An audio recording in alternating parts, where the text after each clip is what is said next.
হযরত ওমর এক গভীর রাতে মদিনায় টহল দিচ্ছিল। দূরে একটি তাঁবুর ভিতর থেকে বাচ্চাদের কান্নার শব্দ শুনতে পেল। তিনি এগিয়ে গেলেন।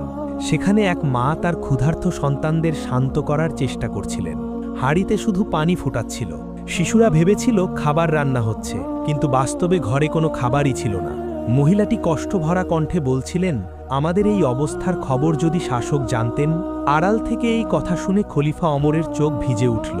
তিনি নিজের পরিচয় না দিয়েই দ্রুত বাইতুল সরকার ঘর থেকে আটা, খেজুর ও প্রয়োজনীয় খাবার নিয়ে এলেন। তার একজন সঙ্গী বললেন, বস্তাটা আমি বহন করি। কিন্তু ওমর উত্তর দিলেন, কেয়ামতের দিন কি তুমি আমার বোঝাও বহন করবে?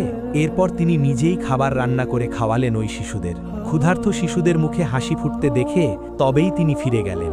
এই ঘটনা আমাদের শেখায়, নেতৃত্ব মানে শুধু ক্ষমতা নয়, মানুষের কষ্টকে নিজের দায়িত্ব মনে করাও ইবাদত। হযরত উমর রাজিয়াল্লাহু আনহুর এমন ভালো কাজের জন্য খুশি হলে কমেন্টে লিখে যাবেন আলহামদুলিল্লাহ।